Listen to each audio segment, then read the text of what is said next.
We're back.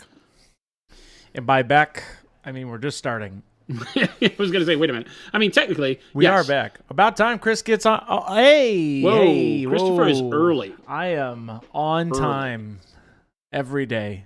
What's up, Dark Markery, Sugar Rush, Houdini, Paint Liquor? Who's making the countdown to Christmas? 2 days. Howdy. Houdini, Rattle Can, Michael Holt, Sarcastic Grandpa, Nibling. I'm putting models on paint. Hey, I like that. We'll do a whole tutorial. Dare you? Models on paint. What's up, Michael Holtz? Howdy, hobbyist. Howdy. What up, that Chai Tim, what's happening? Tim.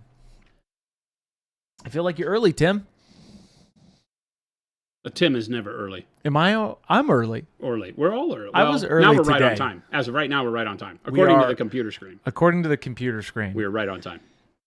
What's the little squiggly R thing down at the bottom? Oh, that is the chat feature. This is the updated look. They've been doing some changes, so and it's actually a pop-up window that I can actually use. Instead of a tile thing. Yeah, nice. That's actually really convenient. Why is technology? Why is Chris in a closet? What are you talking about? Chris is not in a closet. Oh, okay. I will admit I do need to clean this up. It's not my. You need a piece of artwork right there. I do. You need a fancy piece. We hung the Greedo one in the conference room. It's probably too big. I need a banner. I need that. It's probably too big right there. Anyway, no, Christopher, you need a piece of art that is you. Oh, I have one at home. Except I don't know. You would like this one actually. You would actually enjoy it. Is it trees? No, it's actually really cool. Okay.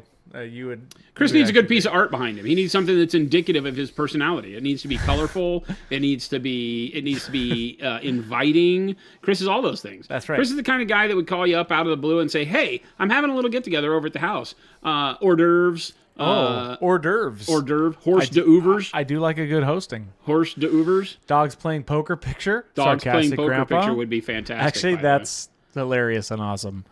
Maybe that would actually be really Tim funny. says, I had a tire blow at 10 a.m. I was told at 11 that it was going to be an hour and a half. Here it is, 5 p.m. and it still hasn't come yet. Tim? I'm so sorry, Tim. Tim? That's rough. We think you're more important than that. We would have at least come by now. Yeah.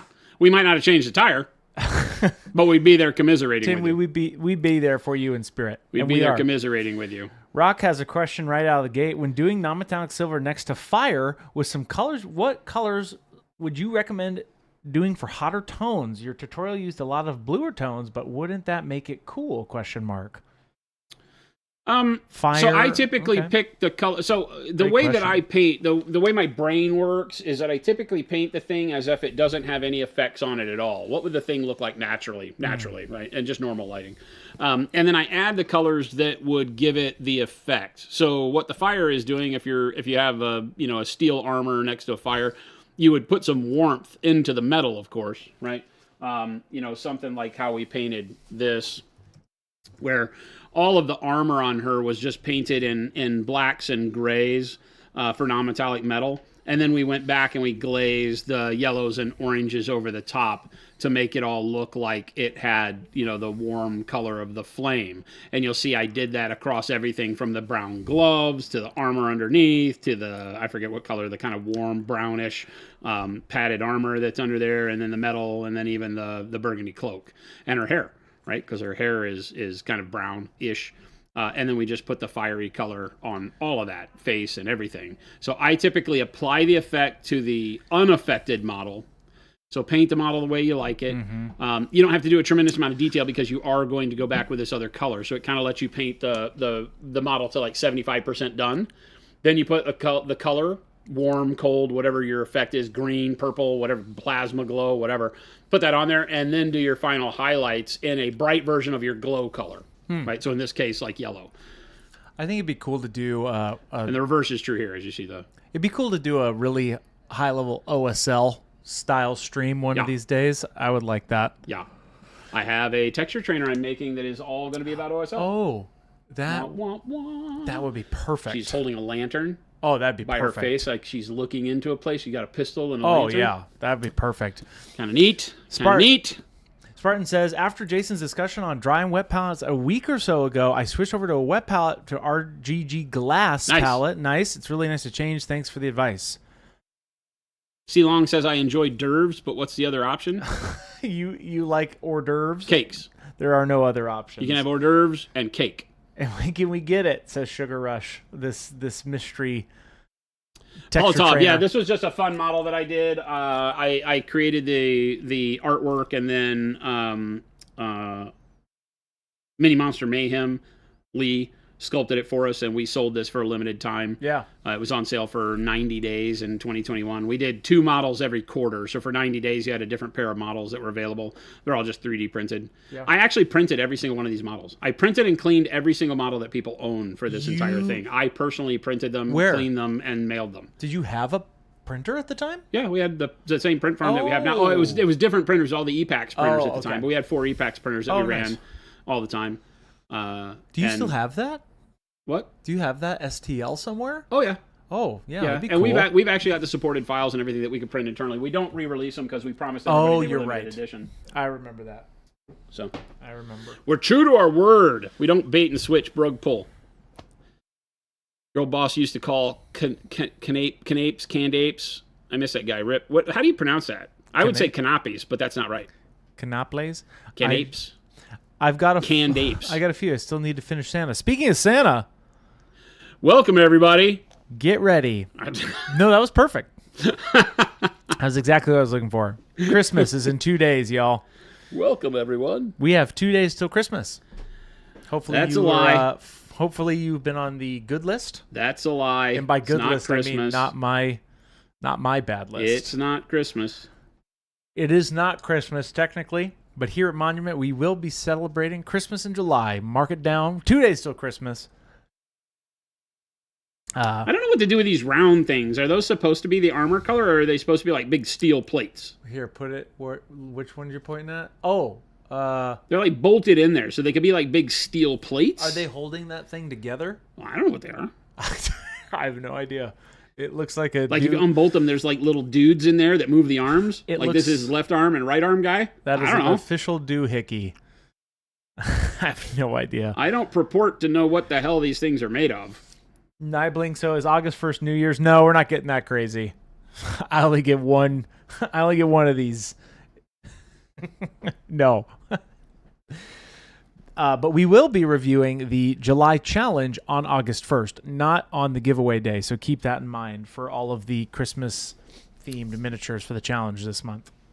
Yabba, dabba, do. I just saw Jose Da Vinci paint those silver. Lies, Da Vinci's dead. Oh, wait. Different Da Vinci, sorry. Gen Con in a week, yes. We will be there. And by we, I mean the team. I will be there for 1 day and 1 day only. 1 day, 1 day only. I'm there for dinner with the crew on Friday. I'll be at the booth a little bit on Saturday, but I have a bunch of meetings. And then I'm out Sunday morning. Oh, nice. So you'll be here on stream on Friday? Maybe? No. I think my flight takes long enough that I have to leave here at like 11 or something like that. Okay. Man, Mechanized Imposter, thank you so much for that 18-month sub and 285 stream streak. You're an animal. Not possible. That's super cool. Not possible. Fake. Fake news. Nobody likes us that much. We are not that friendly. Sunday, Sunday, Sunday. Yes, Houdini. Y'all get ready. It's going to be a very fun time this Friday. Is your mother going to join us? No. Oh. She will not. Well, then that makes that not near as fun. It doesn't? It doesn't make it near as fun? Yeah. Okay. I was hyped thinking one of your surprises might be that your mom came by. Which famous team members will be at the Gen Con booth this year? We've got Gabe, Shelby, Alex, Will. And who else? And that's it. That's it. Gabe, Schlebby, Alex, and Will. This is Alex's second show? Yeah. Will's first. Gabe does lots. Gabe goes to all of them. Gabe's old hat.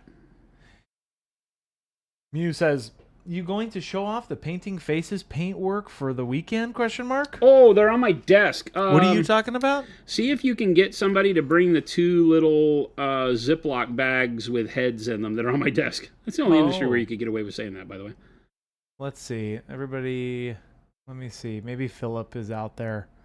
What did you want me to ask him? I'm sorry. Remind me. Who's watching? Employees? Friends of Monument? Philip. Okay, Philip just sent me something hilarious. What he said? Since somebody had said we need Christopher drawn as a boat with Jason as the captain. Oh no! And Did he send you artwork? He just sent me an AI artwork of just a captain with spaghetti. Can you show me this? Yeah. Can you show me this? 1 second. Philip. Like, come on, man. Can we put that? Is there a way to put that on the screen for people? Let me try. Need a media window. That's funny as hell. Philip? Who said that? Philip, I know you're out there. What did you want from Philip? I need the 2 little Ziploc bags with heads in them that are on my desk. Okay. I told people I did bring them. I just totally forgot. Thumb Palette says, how's the progress of Monument EU? I keep trying to give you guys my money, but you keep telling me to go away. I know. Trust me, there's nobody more frustrated and furious about this whole thing than me. We're ready to go. Our shipping partner cannot get the software to work for the shipping that works inside France. And since our warehouse is in France, I kind of need that part to work. That would help. Because I can ship to every other country except France. There you guys go. You want this image? Where is it? Here. Here it is. That's what Philip just sent me because I come on, guys. I've reduced to spaghetti. Okay. Is that supposed to be me?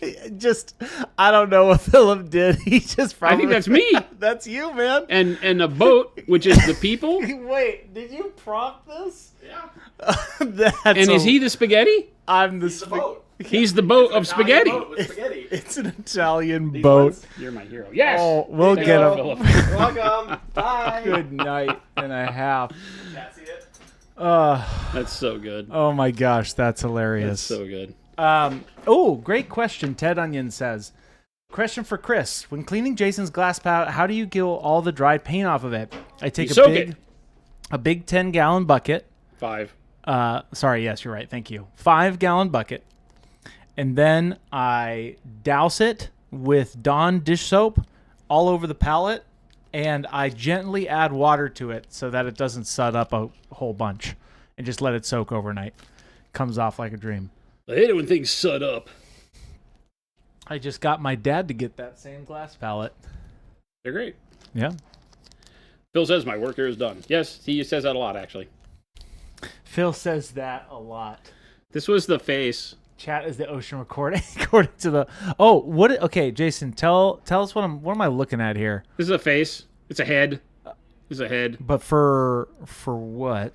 For painting. Why do you have just the head? Because they didn't give me anything else. I'm so confused. Who gave you this? I got this at the Adepticon summer party. Aaron Lovejoy did a class with our expert acrylics. Okay, and I told the story yesterday. I was in the class. There was about, I think a dozen people, 10 people, something like that, from the party. Everybody that came, Hank does a summer gig for the Adepticon staff, and the staff, he likes to have events. And one of the events is he brought Elizabeth Beckley and Aaron Lovejoy together, and they did some classes. So Aaron did like an airbrushing class, and then he did a painting faces class with our expert acrylics. And this was just the model that he printed out. Okay. So he printed out, I think it's from like an upscaled vulture from Spider-Man. So it's a really cool face because it's got a lot of expression, but of course bald, so you can play around with it. He made fun of me, that bastage. Why did he make fun of you? Well, because I wasn't painting, and so he said I was a bad person because I didn't take my glasses or any painting gear, and I was just there to hang out and show support and talk to people, and I was there to be a good guy, and I'm the I was just there to show. I was there to lend a helping hand. I was not there to be put under the microscope and made to paint a face. Right, but he made me paint a face, so I painted a face, and I had to paint this face without my glasses or anything. Oh, that came out pretty good. So I had to do with our expert acrylics. I had to paint a face with no glasses, which was a real pain because the details were impossible. I kept taking pictures of it with my phone and then pinching in on the picture to see if I was doing it right. Okay. Because Oh, because you literally couldn't see it. I couldn't see when I got to the highlights. I was like, I don't know what I'm doing. I don't know if this looks good or not. Orc Pride, 101 months. There you go. Holy Moses. So I painted a face with no glasses. Orc Pride, thank you so much. That is a lot. That's my expert acrylic blending. Ooh, Derpstick has a question. Yeah. For painting snow camouflage, what PA paints would you use? Snow cam. Are you talking about like the... I like some of the new, believe it or not, I really like some of the new amp colors for that, right? Which, I don't know, where are my amp colors? Oh, they're here. I think like the, I forget what it's called, cool gray, right? And But it's a cool gray. And then the slate gray is the one I was thinking. That's what November just Right? said, slate gray. So like Ooh, yeah, slate gray, and then maybe Payne's gray for the darker panels. Payne's gray for the darker panel. But you could also do brown and or like dark neutral gray for the darker panel too, depending on what kind of camo you're looking to do.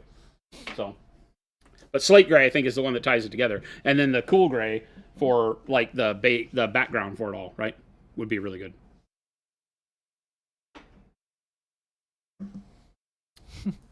Don't you know? Don't you know? Don't you know? The mo you know.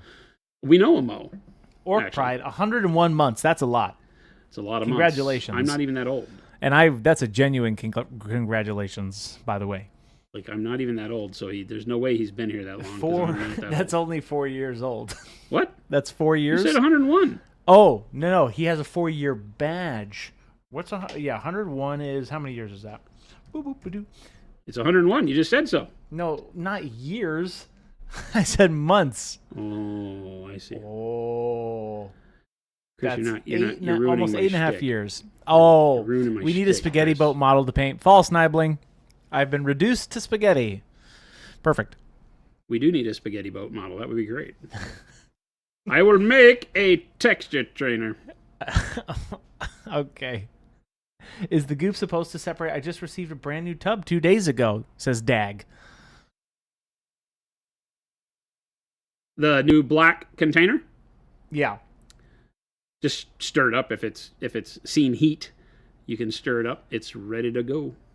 Monument Phil, I just wanted the boat to be extra Italian. Well, perfect. Came out pretty good. I think they just made them read How to Win Friends and Influence People, Chris. So he's acting on his book reading, his learning. I guess so.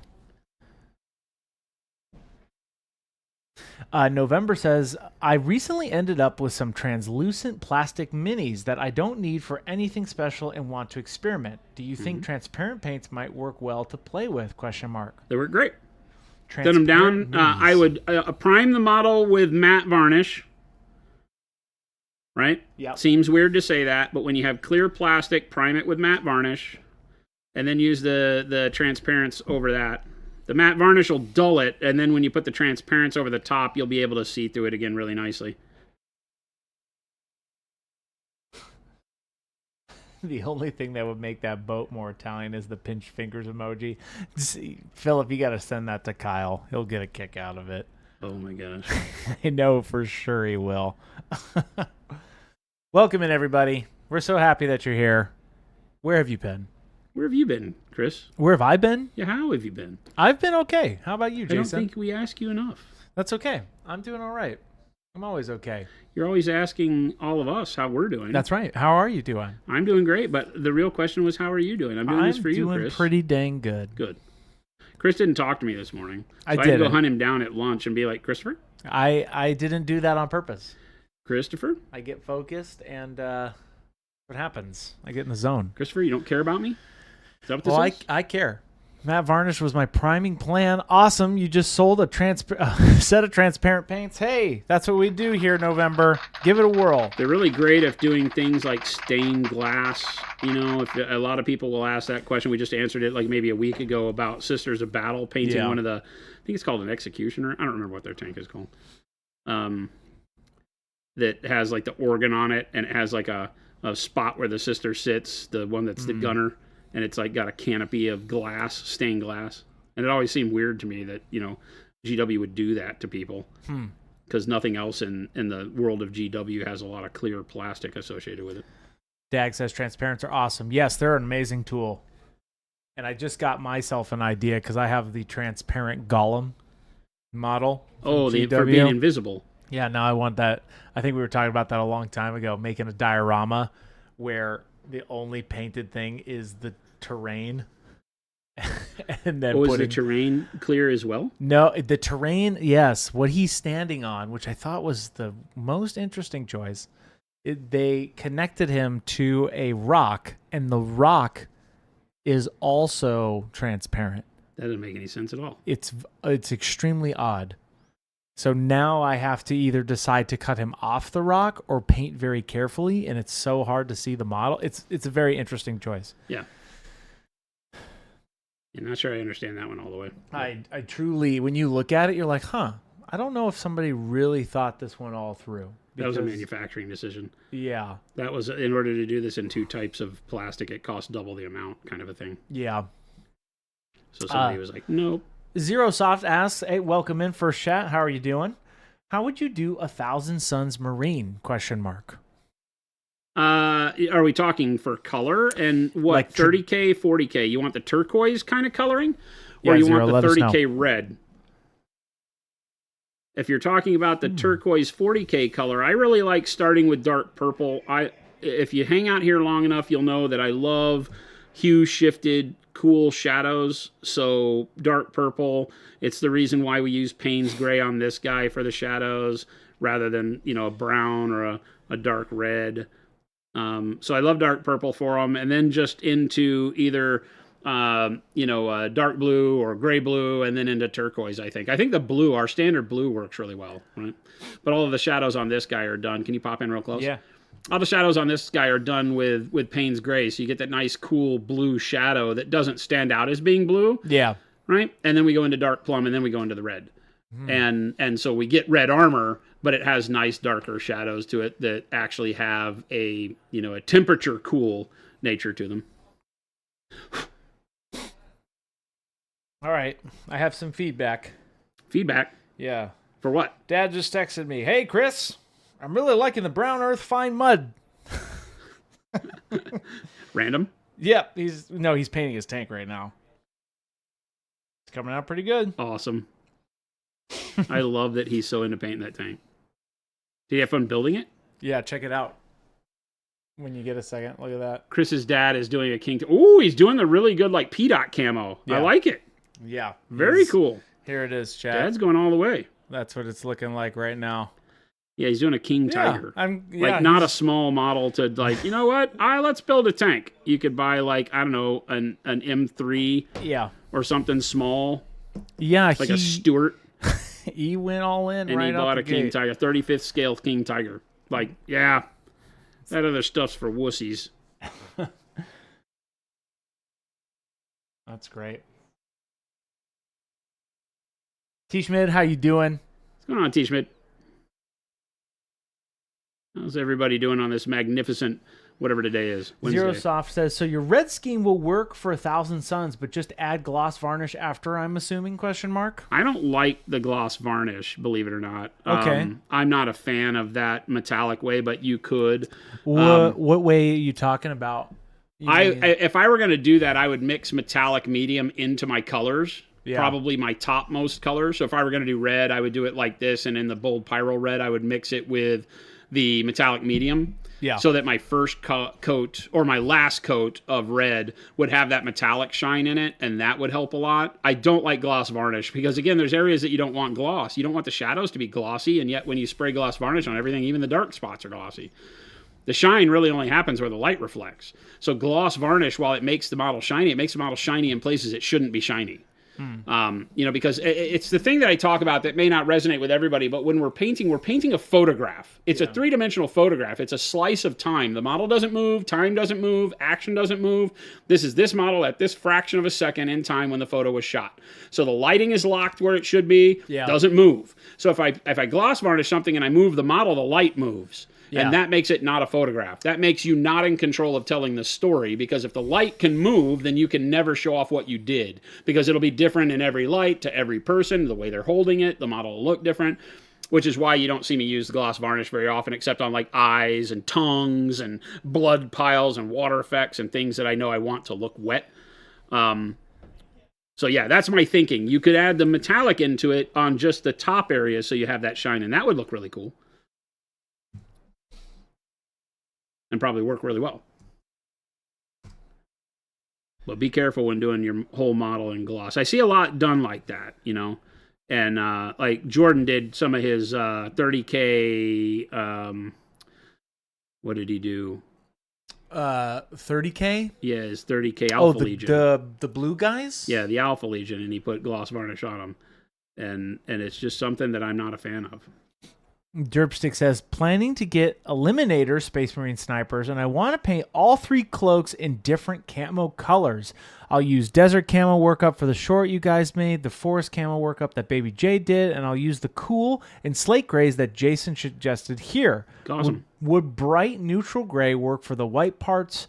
Would I still need to, Yeah. or would I still need to go pure white? No, the bright neutral gray is the way to go. And he's thinking of doing snow camo in geometric shapes. Geometric shapes. Okay. Yeah, like I think the in the square snow ones? camo with the geometry that you're talking about, that the bright neutral gray works really, really well. If you need to highlight the bright neutral gray, then you could use something like white blue to highlight it. Baby J just said Alpha Legion. That's what it was. Yeah, Alpha Legion. He used the gloss. And on the army, it makes it to me, and this is no offense to anybody that does this, but they're not intended as such, but to me, it makes it look like the kind of like plastic toys that are sold in like Target, right? It takes away from all the work you do as a painter, because now you just have this unrealistic shine on everything. So I tend to stay away from it except for spot gloss, like we were talking about, like for eyes and water and inside of mouths, and there's a lot of spaces you can use it. Lenses, even if you're doing like a lot of gems on an Eldar model, that can look cool if you just do the gems. Because then as you rotate the model, the bulk of the story stays true and the gems sparkle, which kind of feels good. And Baby J says, it looks way better when you do a satin finish over the gloss. It ends up being way too much when it's glossy. Yeah, it's just a little too much, right? So knocking it down a bit. You can mix the gloss and the matte together and try those effects. That works really well.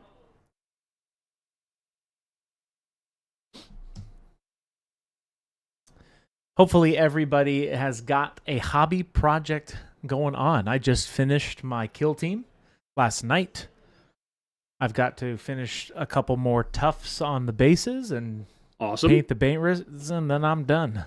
Are you the first one finished? Did anybody finish before you? I don't know. We should have done a contest. You are technically finished, right? Oh, No. you have to do the red bases. I have to do so much work still. I'm at the point that kills me with every army. Oh, why? You're so close with that one, Details. I know. You're so close, man. I know. What else it's you the got part left that kills on me 'em? for every army. Yeah. Is that it's just the little nubbins and I will admit, crap. I had to go back and pinpoint focus every little thing. And I'm like, oh, there's an apple on this backpack. Yeah. There's 4 to 6 coffee cups that I found. So Right. I'm like, I had to use different colors because I'm like, obviously I can't just make a sausage.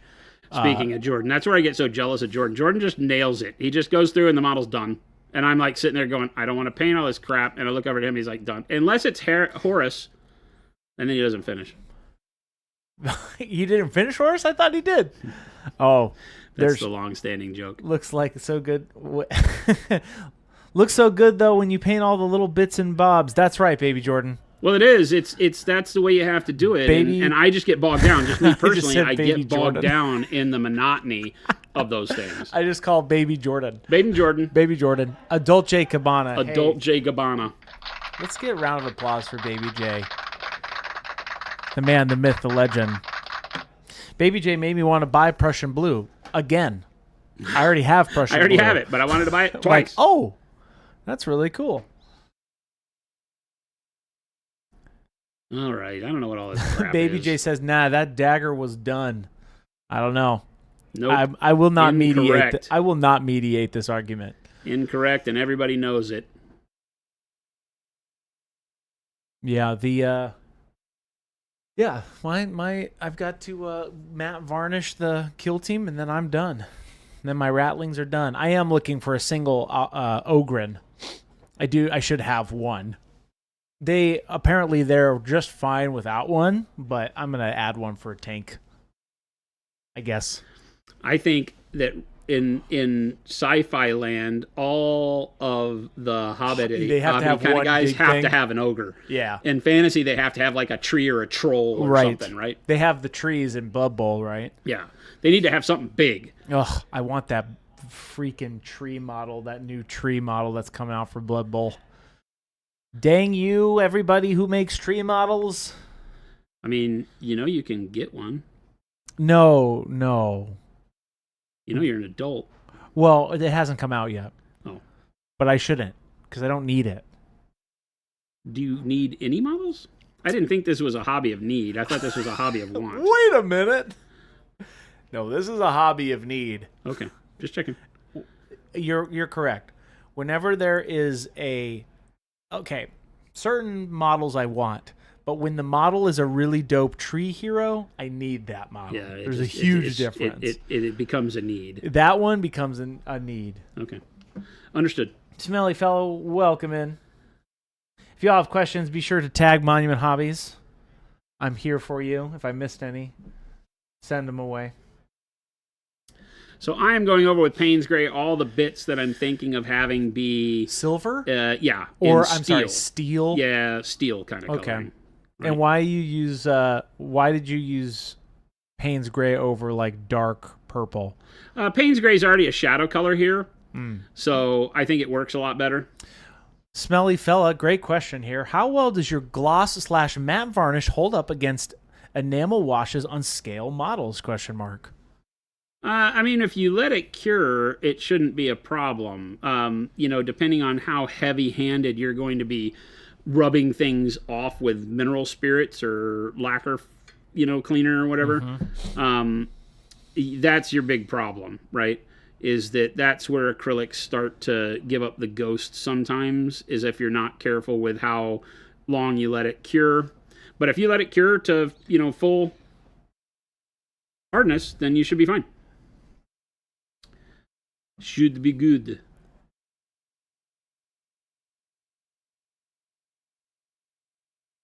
Remember that it's generally okay to put anything over acrylic. It's not okay to put acrylic over much of anything else.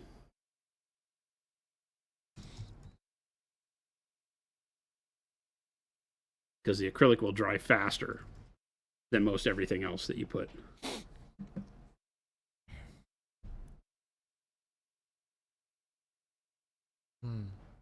You said the cape is going to be white, right? White. Kind of like how you did the lion's cape. Or did I hit him white? Yeah, I did him white. It's kind of got like a white couple. with purple underneath. This guy will just have maybe, I don't know what he'll have underneath. There's a new tree model for Bubble. Yeah, it's coming out soon. The problem is that they released 2 new tree models, and they're like 2026, and I'm like, you gotta be joking. Whatever, I quit.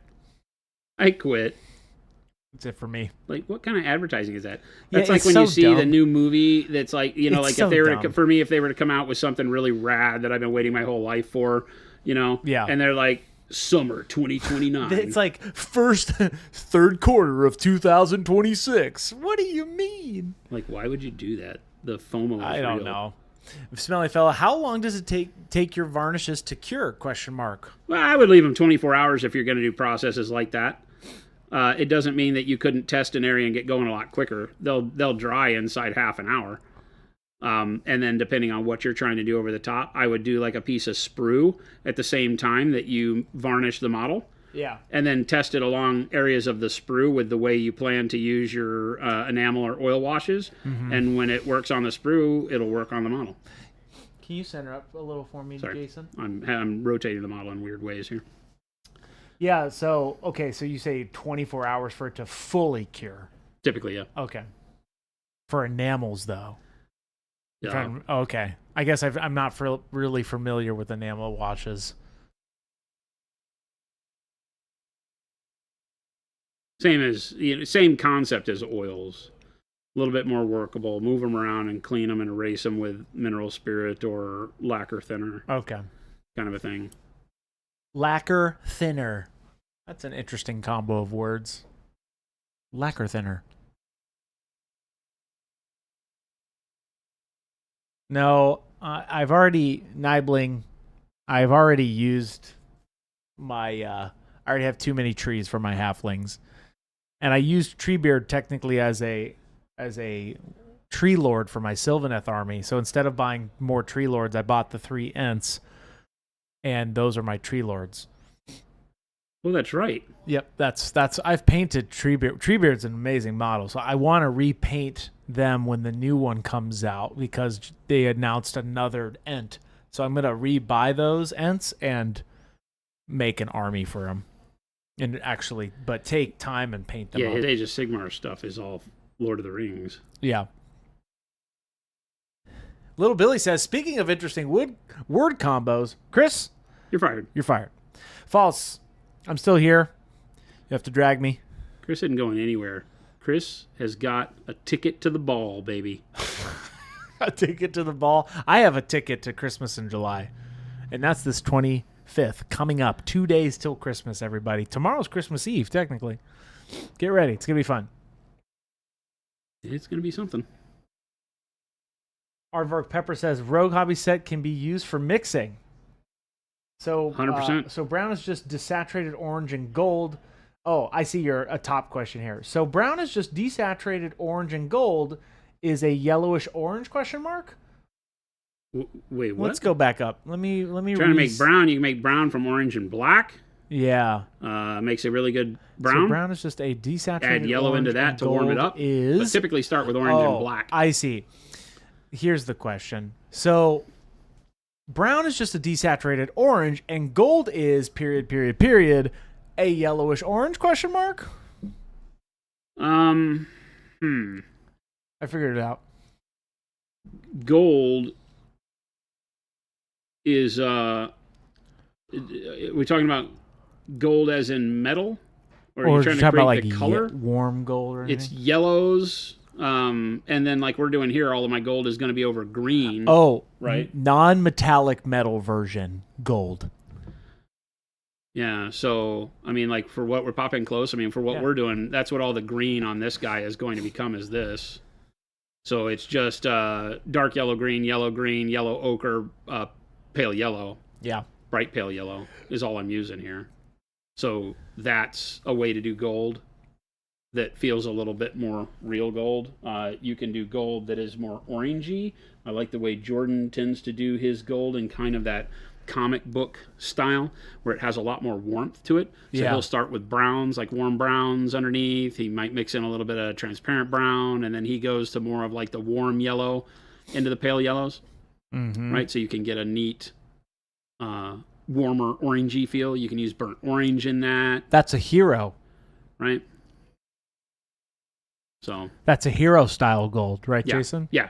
I think that'd be a good way to call it, though. Hero style? Because apparently hero style golds are more warm. Oh, here we go. Villain golds are green. I do have to agree with that. I did not. It really speaks to me. I fell right into this trap. No, I'm not even. Where'd that come from? I'm not talking to you Who anymore. are you talking about this Not talking to you anymore. with? It doesn't matter. I'm not talking to you. I thought you mentioned it. Nope, not talking to you. I thought you were the one who mentioned this. Oh, I missed the color progression you gave for non-metallic gold. Hey, if you would like to see that, Just Grumpy, they check this out. Just to give you all, this is obviously on a bigger model, but Jason did the deets and doots of non-metallic gold,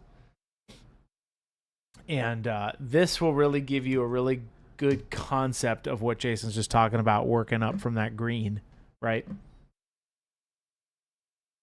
It's great stuff. Get real, chat. What about pink golds? Says Paint Liquor. You're fired. Banned. Canceled. I see what you're trying to do there, Paint Liquor.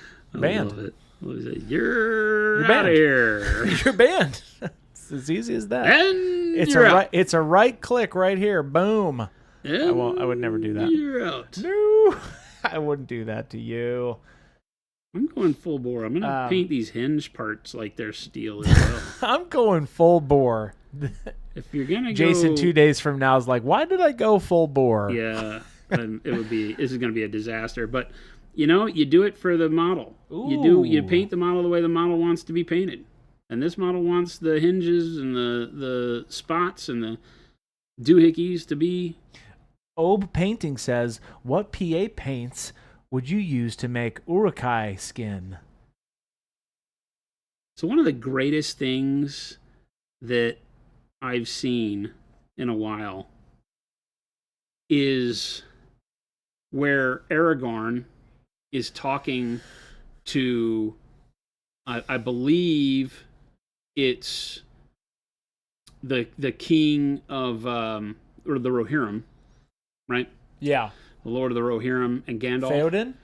Theoden. Yeah. And he talks to him about how the Uruk-hai are on, that they've tracked the Uruk-hai or something like that. Okay, Right? yeah. They were tracking You're talking Uruk-hai about through the their movie. lands. Yeah. Right? They're tracking Uruk-hai that had stolen the hobbits. Yes. And he's tracking Uruk-hai, and the meme has all of the good guys look at him and go, who have you been hanging out with to know that they're called that? Because it's never spoken outside of Saruman naming his Uruk-hai. That word is never spoken to any other being, in and the yet movie. and yet Aragorn knows they're called Uruk-hai. Oh, interesting. One of the greatest things I've seen is that continuity those error. those little spots of Yeah. oops It's a that I would have never continuity. noticed. It's And a somebody continuity pointed that error. out to me, and it's like the one where people go, in Indiana Jones, if Indiana Jones wasn't in the movie would not change. Yes. And you think about it and you watch it that way and you're like, yeah, the Nazis still would have found the Ark, still taken it to the island, still opened it, and still all died. Oh, well, yeah. Because he had nothing to do with any of that. Interesting. All he did was try to foil their plan along the way and mess up. They pulled off the plan and killed themselves, and he just hid from the problem. Yeah. And so that was one of those funny things. Yeah, I love that stuff. That's interesting. Anyway, Uruk-hai. I feel like a dark flesh, warm brown is a good base. And then the problem with them is that they have that mud on them, right? So the darkness in their skin is a lot of the film and the mud because of like birth from the earth kind of a thing that they had going on, at least in the movie. So that might be like a black brown that you start from and leave a little bit more on there, or give it a noosh, or a wash, a very dark black brown at the end to bring more darkness onto it. But I feel like dark flesh and warm brown give you that kind of, because their skin was kind of that reddish brown in a lot of it, right? Underneath the dark soot. Yeah, kind of stuff. It's I feel very, very dark, like darkish, almost dark red skin. Yeah, in that's the what I'm light. saying. I think that the warm brown and the dark flesh would give you a really good way to do that. Burgundy. Yeah, that's cool.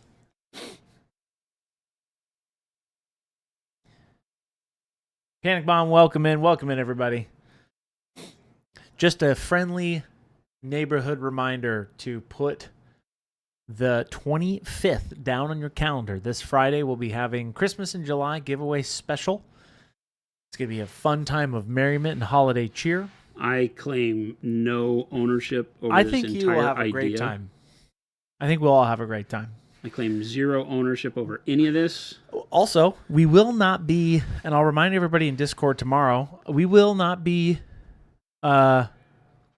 Streaming tomorrow. We have an all-staff meeting, so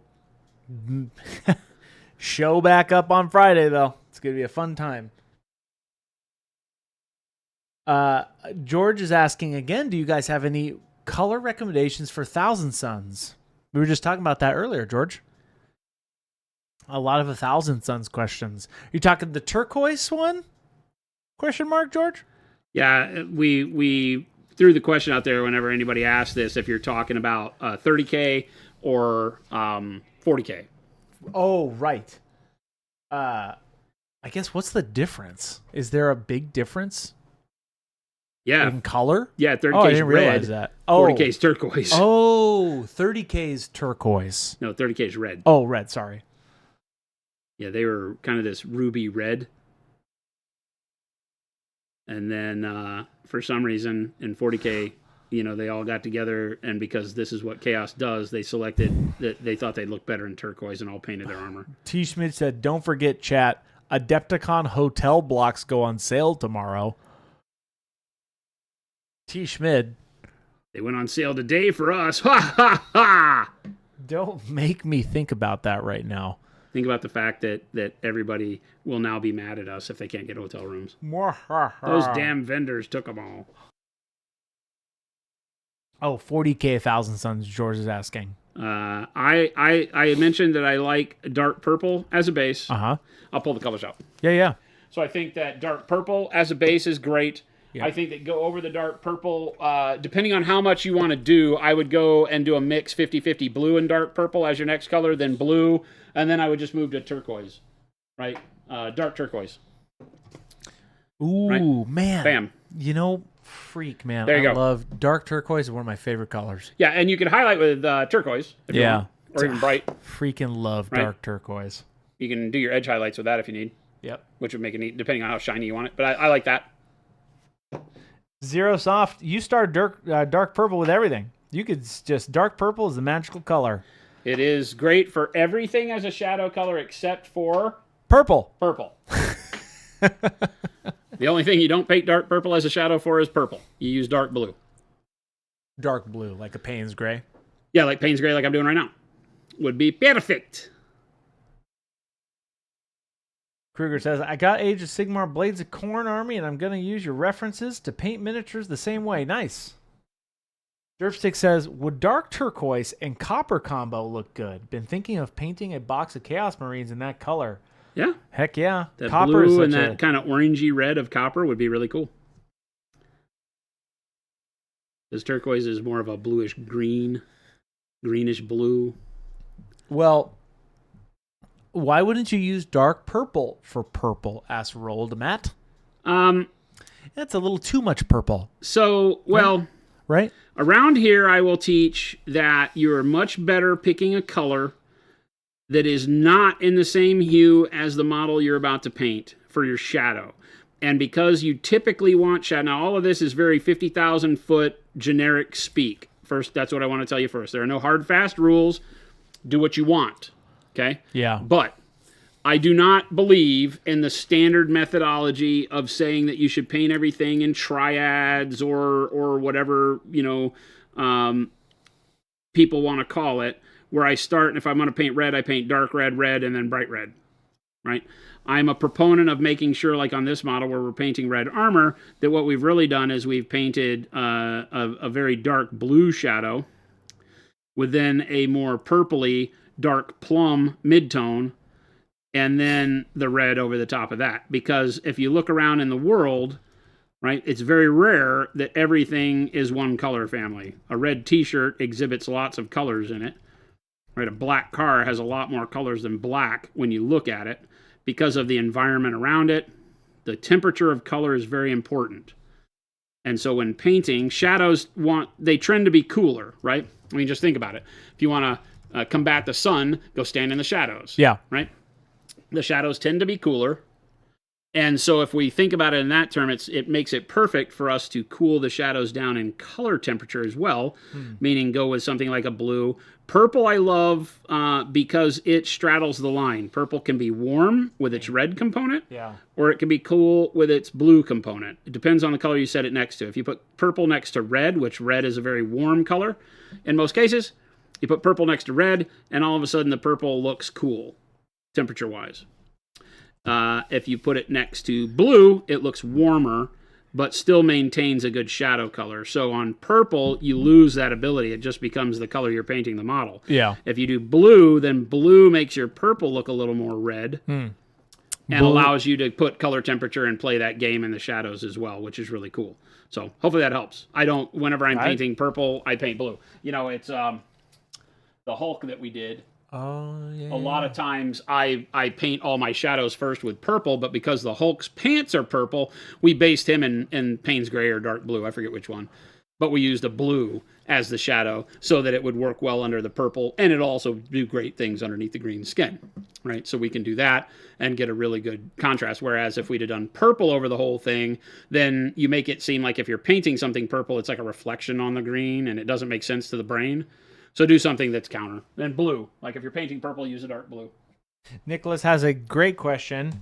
How would you compare expert artist acrylics versus transparent series, specifically for glazing, especially for glazing? And I answered this question on our Discord today because that question was being asked. I So also I just sent a would say link. join the Discord and go read over there. I'll give you the brief part of it here. They are very similar. The transparents are single pigment. They are everything the expert acrylics are, right? Because of the way we manufacture, and we manufacture all the paints in the same place. So they are expert acrylics in liquid form. All of our range is, but those in particular are pretty much exactly, the blue is phthalo blue, the green is phthalo green, single pigment. They work great. They're just already liquefied for you so that you can airbrush them is the main thing. So when you're asking me what's the difference between the two, very little in the outcome if you know what you're doing. If you prefer to have your paint start in a fluid form so that it's a little less of a hassle, then the transparency will work good for you. But in a lot of cases, like I said on Discord, your color choice is what's going to dictate where you go. Right? Is there a color that you don't have to mix straight in the expert acrylics? Then use that. They both are going to need to be thinned about the same because the intensity of the transparency is overwhelming. So you need to thin the crap out of them. Whereas you'll find that with the expert acrylics, you're thinning more for viscosity because they're too thick to just paint with right out of the gates because they're a paste. Nice. Derpstick says, in the blue cape short, could you replace blue with ultramarine blue to make a really punchy blue cape? Would the highlights and sky blue be the same? Yeah, you could do that. I just rewatched as you asked that question, Derpstick, I was looking at it. Yeah. You could use that same short and then try it with ultramarine blue. You'll definitely get a different outcome, but it definitely would probably be a little bit brighter. Robin, what's going on? Oh, Robin, thank you. Thank you for repeating that question. What is the progression for the steel non-metallic metal here, Jason? Well, right now it's just Payne's Gray. I will most likely go back with, I don't know what I'll use. You like the last step, would you use white blue for the highlight? Probably. There is a world where I could do this all with pale yellow. Oh, interesting. And keep it a little more of a warm steel up against the red. But I think on all the rest of these guys where I've had this, I've done all white blue. Yeah, I've done all white blue. Okay. So I'll do white blue the same. Right. Actually, on a lot, like on his jump pack, I did grays and no blue at all.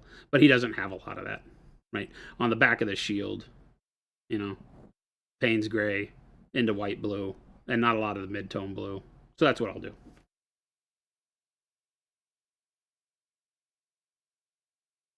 Chai Cat says, haven't tried it yet, but do you think dark plum would be a good working shadow for ivory? Works great for orange parts of the armor on my Votan, though.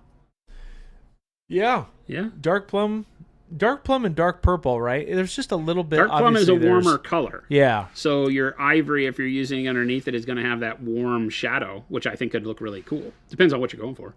But yeah. A uniform shadow color is the biggest key. So if you're doing dark plum and you like the way it looks under one of the colors, then use it under everything, Jack says, would it be possible for you guys to redo your Death Guard video? It's missing a middle part. Death Guard video. That must be an older one. Missing a middle part? Yeah. I don't know. What's it missing? I don't know. Jack, you tell me. I haven't seen that video. That must have been an older one in like a VOD.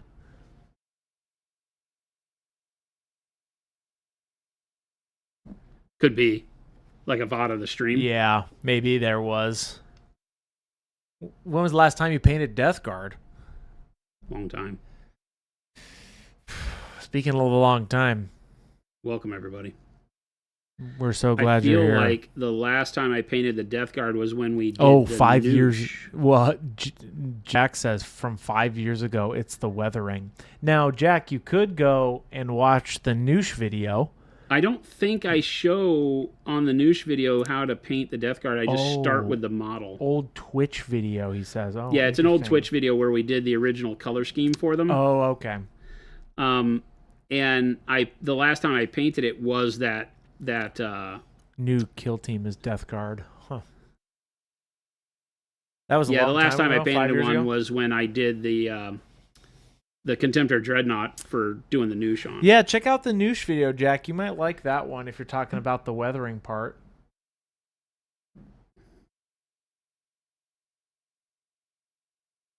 Let me bring up my handy dandy. But we could look at doing another model. Death Guard? I have tons of Death Guard models. It'd be kind of fun. I have Typhus, which I've wanted to paint, and I think I got Typhus base coated though, so I'd have to look and see. But I have a lot of those Death Guard models in my collection that haven't even been base coated, so we could take a stab at them again. I remember what I was doing. It's dark purple base, jade over the top of that, into turquoise. and then with a top coat of light umber filtered over the top of that, and then olive flesh. So it's a funky combo. A funky cold combo, Chris. Chanky's got a great question. What is your favorite model type to paint? Man, woman, animal, tank, robots, planes, etc. What do you like painting? It's a great question. It's funny. You like fantasy stuff, right? I think fantasy High stuff is a little bit more freeing for me because it has usually more textures, is less one-dimensional than sci-fi. Sci-fi is always a lot of armor and guns. Fantasy sci-fi, though. That's always fun to paint. Yeah. I'm not a big realism guy. Like slice of life, I call it. Like we talked about that when we were painting Surfer Girl. Yeah. It's a very odd model for me because I don't like, like the cozy mini where the girl's got her cup of coffee. I don't really care for that stuff. Yeah. Because it doesn't have the level of escapism to it that I like in my art. Doesn't speak to you. Yeah, it just doesn't speak to me. I'm like, I don't care about this girl. I would take it and I would paint her in like green skin, which can be fun. So there are things that some of those models speak to me. Obviously, we did the Surfer Girl because it was such a great academic for showing how to paint skin and doing the freehand on the surfboard and stuff like that. So there's a reason that I would paint them. But so that means that I'm not as big of I don't think I care as much about, like the sex of the model. I don't know if that matters much to me. The gender or whatever. It really is it's the rule of cool. So if there's a cool pose, I like good posing. Yeah. Which means that Space Marines are tough for me sometimes. This guy's pose is fairly static. So he's kind of but I love the Saturnine armor. So he's got enough going on, and he'll be a really cool centerpiece when we're done. But, I like stuff like this that's more like, coming at. There's a little bit of a lunge to it. There's a little bit more action going on, even though it's not crazy. Right. What's up, Mo? Obviously, stuff like this. So, I'm a big fan of motion and storytelling. And when a model's just standing there flat, it's hard to tell a story. You wind up doing it with light. But as I look across my collection, I've got a lot of everything. Monsters can be really cool, but they have to feel like they serve a purpose. A lot of monster sculpts are kind of dumb. I like things with lots of armor on them, it looks like. I would like to see Jason. I would like to see Jason paint a great unclean one. I like owls. You like owls? I really like owls. Can I tell you something crazy? We're making an owl texture trainer. Dude. And it is with Natalia, who does the owls, that I brought the owl bust. Where did he go? I don't remember where he is. The little owl bust. It's up there somewhere. Oh, it's here. So Natalia. Oh, yeah. Who does Owlsome Creations. She makes these. She is sketching out an owl for us to use in one of our texture trainers. That's really bitchin'. That's awesome. So it's it's going to be a really cool texture trainer. It's funny. Obviously, by my house, I have two massive owls. Oh, that I take like pictures. Real ones. Yes, 2 pictures of. Right, like I take pictures of them. Nice. Last night at, I would say probably, or this morning technically, like at 2 a.m., I woke up to a woohoo, like big, loud, loud, dude. It was loud. Like sitting on your bed. It must have been like on my roof or something, like directly above me. But it was so loud. It totally woke me up. I'm like, this is eerie, but it was pretty cool. Before painting that one, I don't think I ever cared. I don't know For that owls? I ever cared. For owls, you mean? Yeah. I don't know that I ever cared. I never thought about it. Percival, gotcha. Percival Chevalier, the first of his name. The owls are not what they seem. I have Monbane says, have you ever used red oxide as a base for non-metallic gold? No, but I'm trying to think. I've used mahoganies and other dark reddish, colors. Yeah. So you can definitely do that. When we taught Jen how to do non-metallics and she nailed it, it was using mahogany as a base. It was using mahogany as the base. It was just the model we were painting at the time. And mahogany was the color we chose. Then we did mahogany into like burnt oranges and yellow ochres on top of that. That was really cool. So yeah, definitely doable. Any color can work for golds, greens, blues, purples. No, I'm not on a horse. I'm just bouncing up and down. I think Sorry. anything other than grays. Be I distracting. don't know that I would start golds with grays. Probably not impossible, but not something that pops into my mind as looking good.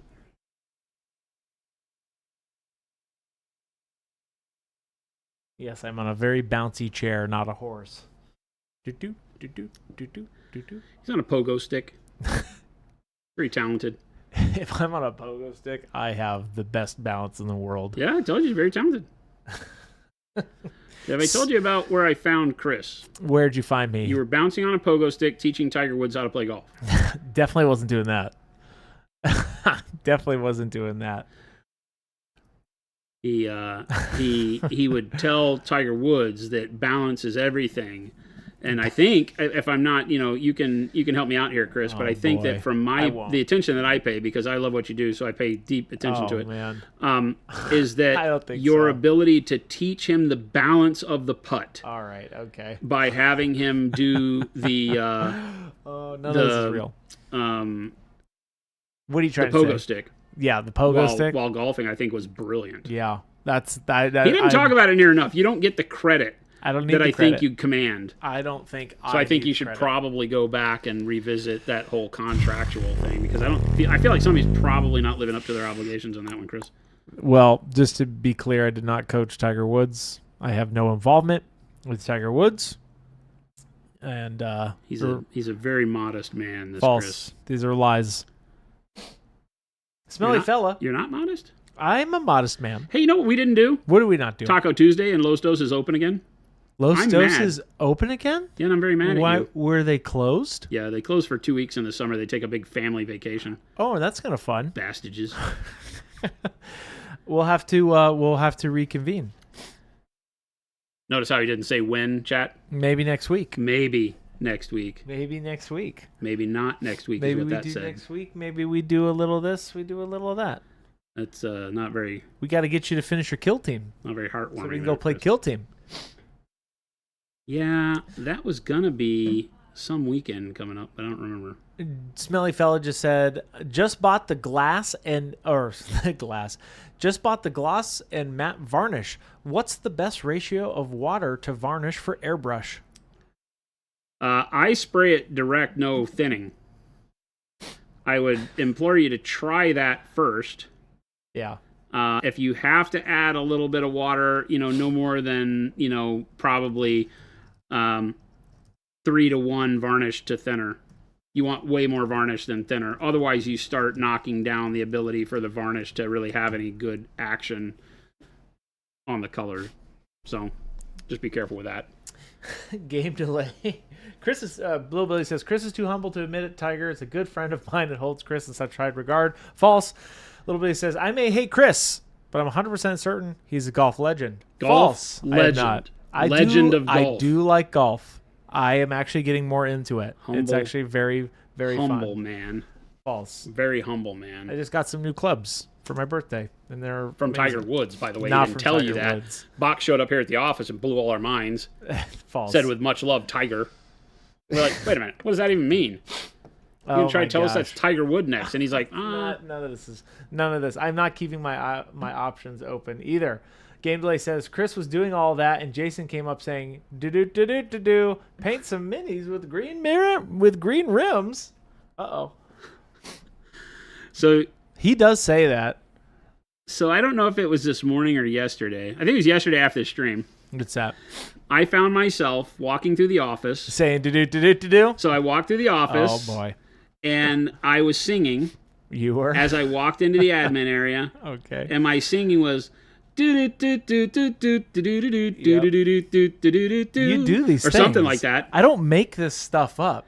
And I it hear hit it. me that might be interpreted as do. It is. You do these things. I'm But not that just was not blowing do. smoke. It's the The part same that really thing. bugs me is that you didn't take time to recognize my song. I didn't hear it. You just broke it all down into do, It's which all, is not right. It's all the same thing in my mind. Hey, this is the shame of it all, chat. It's very shameful. Nibling says Chris Shameful reminds me. display. Nibling says Chris reminds me more of John Daly than Tiger. I actually filmed John Daly. He's actually a very nice man. I feel like he's like probably one of the greatest personalities in golf. He seems like he does a lot for people, but he's also very much himself. That is the exact way to describe John Daly. He's a legend in his own weird way. The man can drink like a sailor, and the following day hit 6 under par. It's amazing. Actually, I don't know. Yeah, he's very kind though. What is Jason's methodology for painting glow on weapons, like plasma on the Saturnine transparents or fluorescence? ? Wow, you guys are just asking all the questions I'm about to answer by painting this freaking model. Everybody's so excited for you to get to these other steps, but he's decided to elect the way of pain. You guys are going to be really pleased. I'm going to do OSL. You are going to do OSL? He's got a plasma gun. And he's got these vents and these plasma coils on his power pack on the back here. Game Delay's really digging in on this one. You know what would make the Saturnine Terminator really pop? Green rim on the base. Mic drop from Game Delay. That's not a mic drop moment. You know, he's dropped his mic. To nobody. Wad says, I'm silence. also a legend in my weird way. Wad, I would confirm that. No, Dapper, that is false. How would he paint spaghetti noodles on a boat? Okay.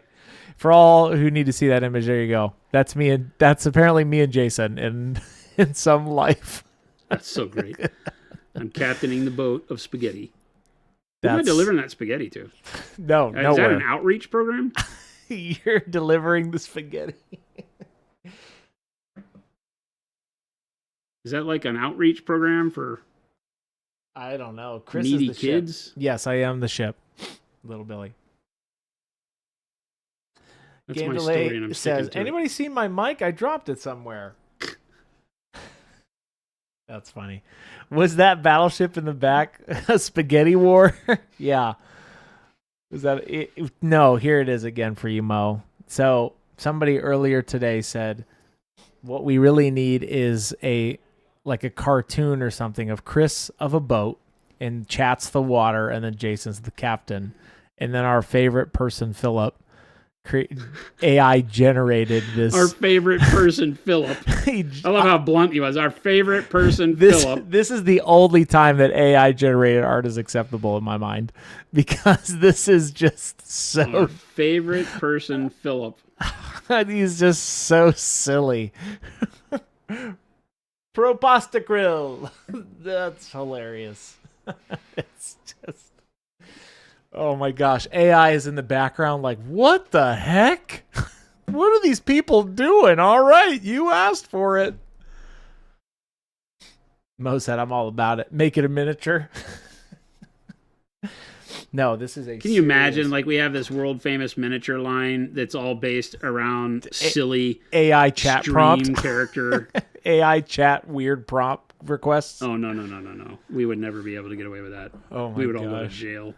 You can't let chat No. loose with prompts. You know on how AI. many hot pink or just regular hot pink references we'd have to do and plaid designs? Pasta tier list win. False. Hey, everybody pay attention. This is a serious business painting stream. And we're back on those tracks. Jason is painting some. You went back to the gold trim now.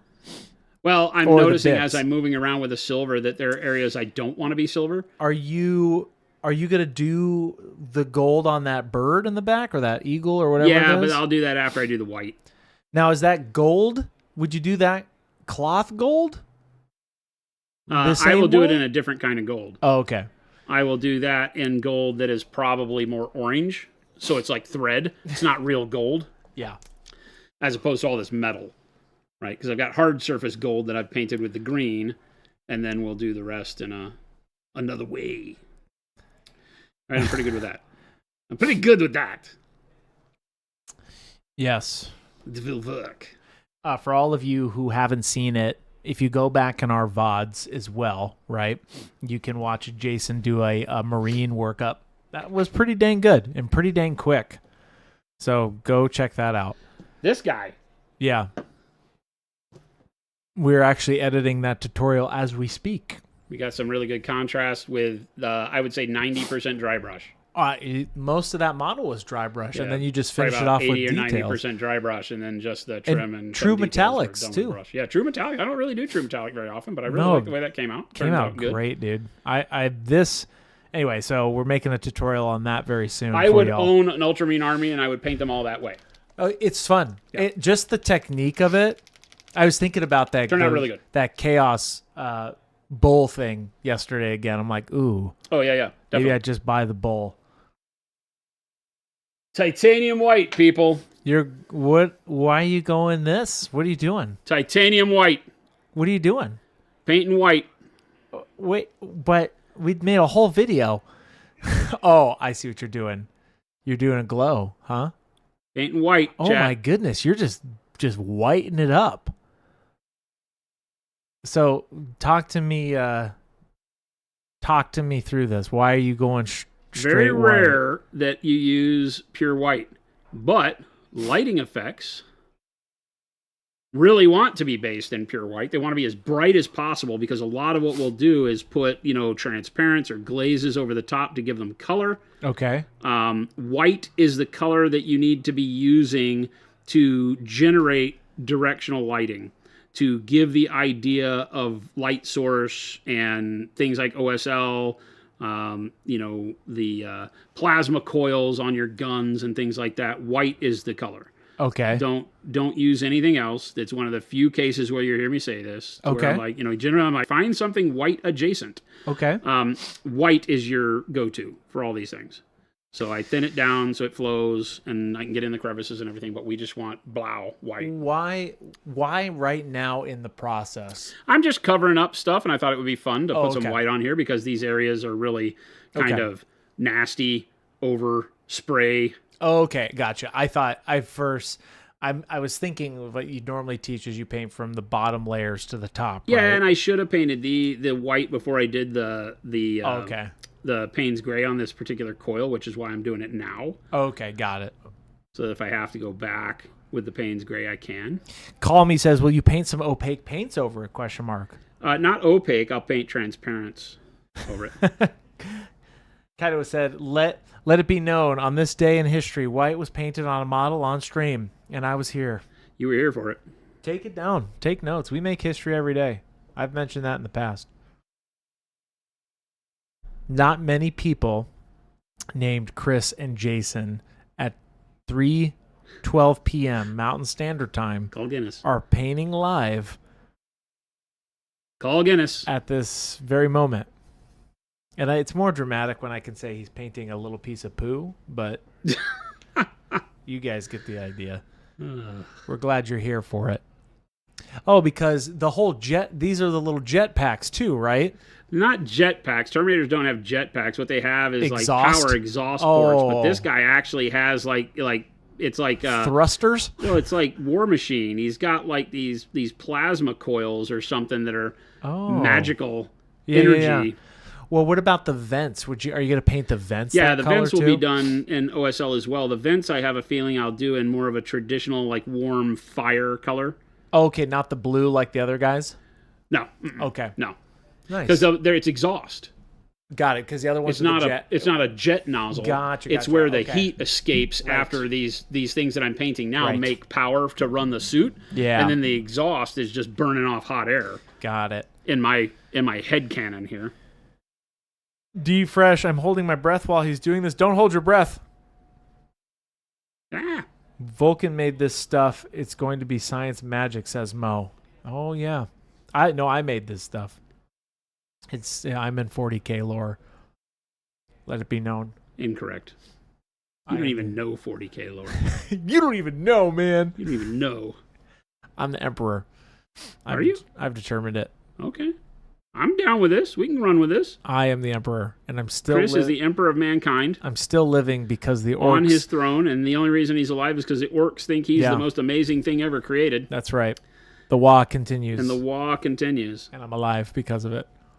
I'm down for this. I feel like this is the best 40K narrative we've had in years, and that doesn't speak too much to Black Library's ability to make stuff happen. Panic Bomb's like, Chris, this is not even 40K. I know. I'm not that silly. He is that silly. Okay. Kyle, our GM here, fantastical man, makes a very huge 30K event, right? You gonna go? I'm thinking about it. I'm gonna take pictures for him. Awesome. Are you going? No. Oh, Jason. Maybe. I'm just gonna take pictures because I don't necessarily want to play another. I know Gabe said he was going. Yeah, the whole crew sounds like they're going because it's a learning event. So for me, I don't know if I necessarily want to learn another rule set. Well, dang it, then I'll have to go. Well, I'm probably just gonna go and paint. That's what I did last time. I took pictures, got up, took some pictures of everybody, took pictures of models, and then painted. So.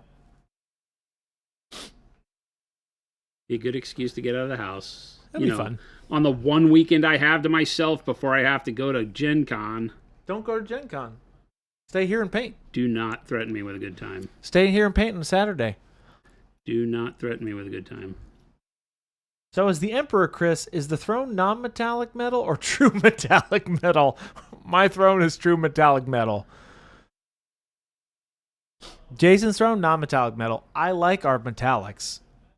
So At some point, I'll do non-metallic metal. I'm just like, well, not on a big army though, because it's too much for me. On a single piece though, I would do non-metallic metal potentially.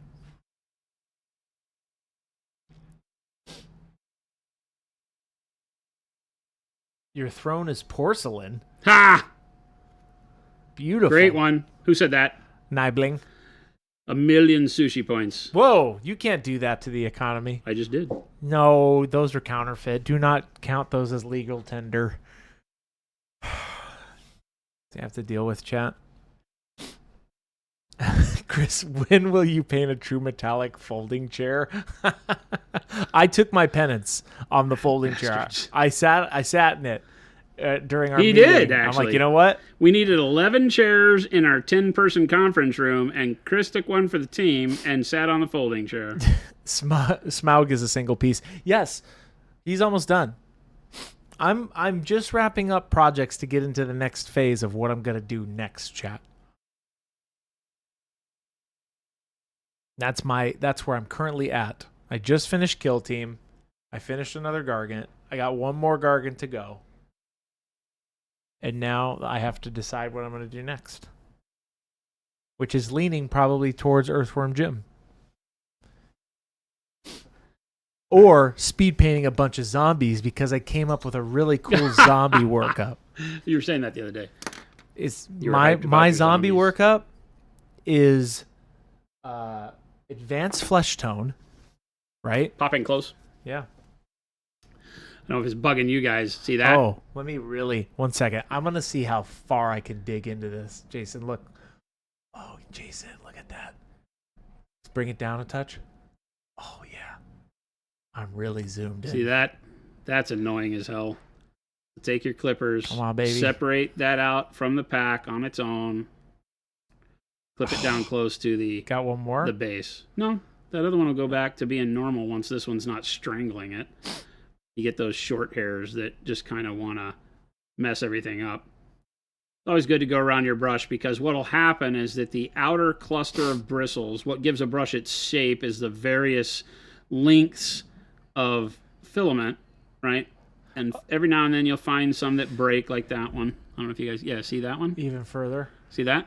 Yeah. That is, not going to be long enough to stay as part of the bundle, so it's always going to kick off to the side, which can get paint on parts of the model you don't want.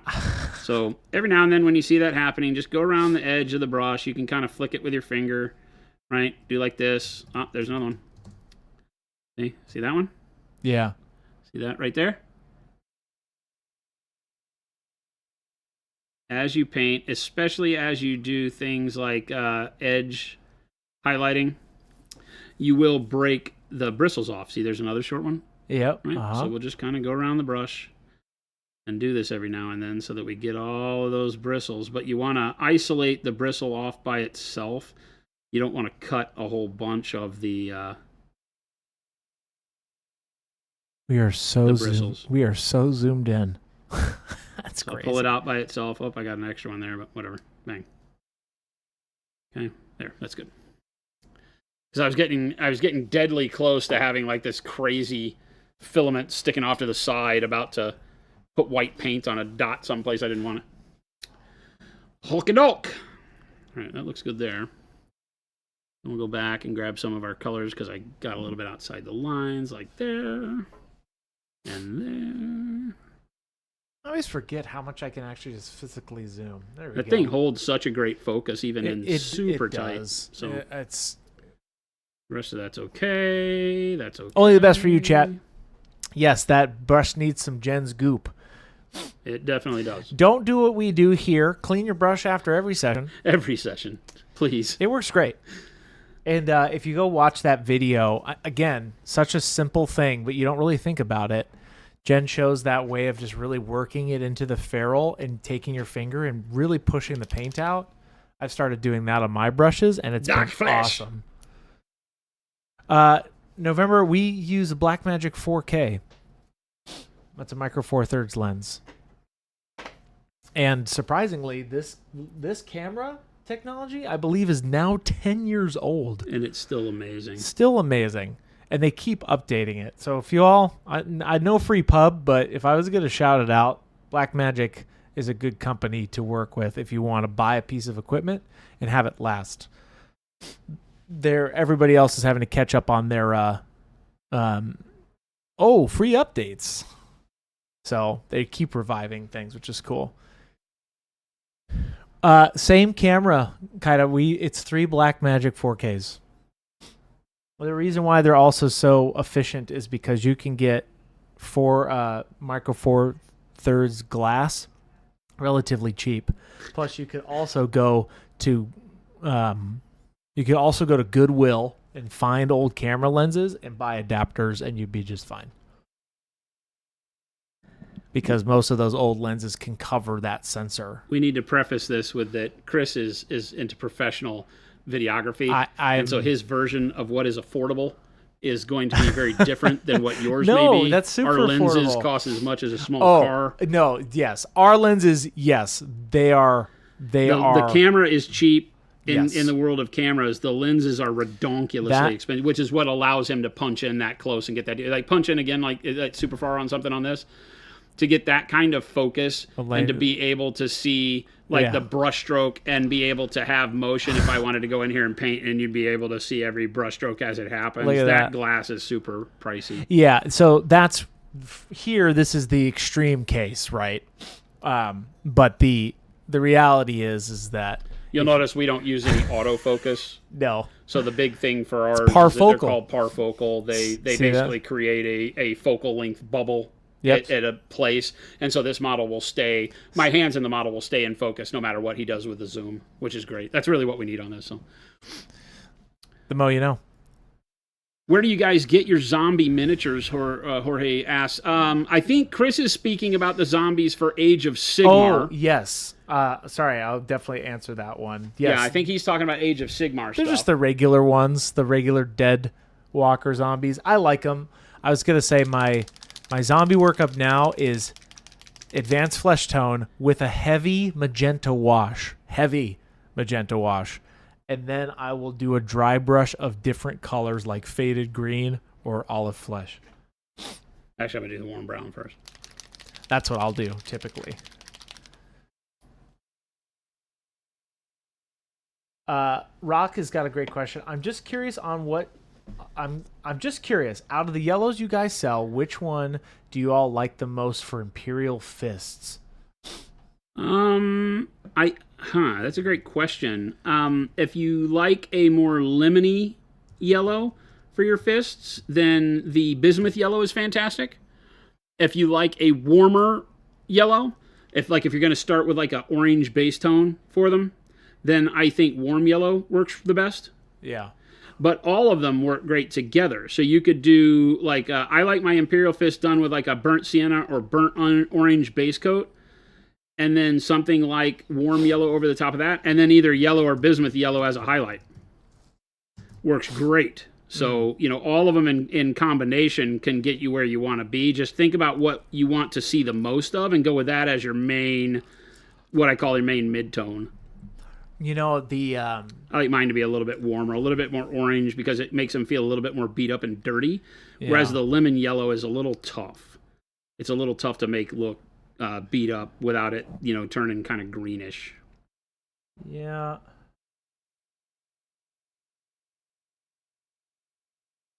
I have a little bit of white here. You know what I'm going to do with that little bit of white? I'm going to pull it over here into my little bit of warm brown. What is the trim? That trim color? It's dark yellow green. That's how he normally starts his non-metallic gold there. Vial needs. Yeah, my golds, I like to start with greens for metal. For thread and fabric that I'm doing in gold, I will do it with oranges. Typically.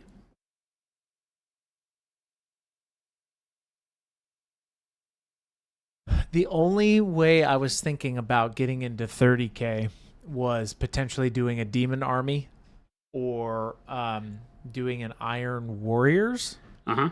I don't know. I just liked your method of doing that silver, right? And then Makes it really quick. And then how you did your hazard stripes on your Inquisitor, your old guy, your old hammer guy. That's what I was thinking about. So maybe I'll do that. It could be cool. I'd like Mark 1 helmets, though. Have you seen those? They're so silly.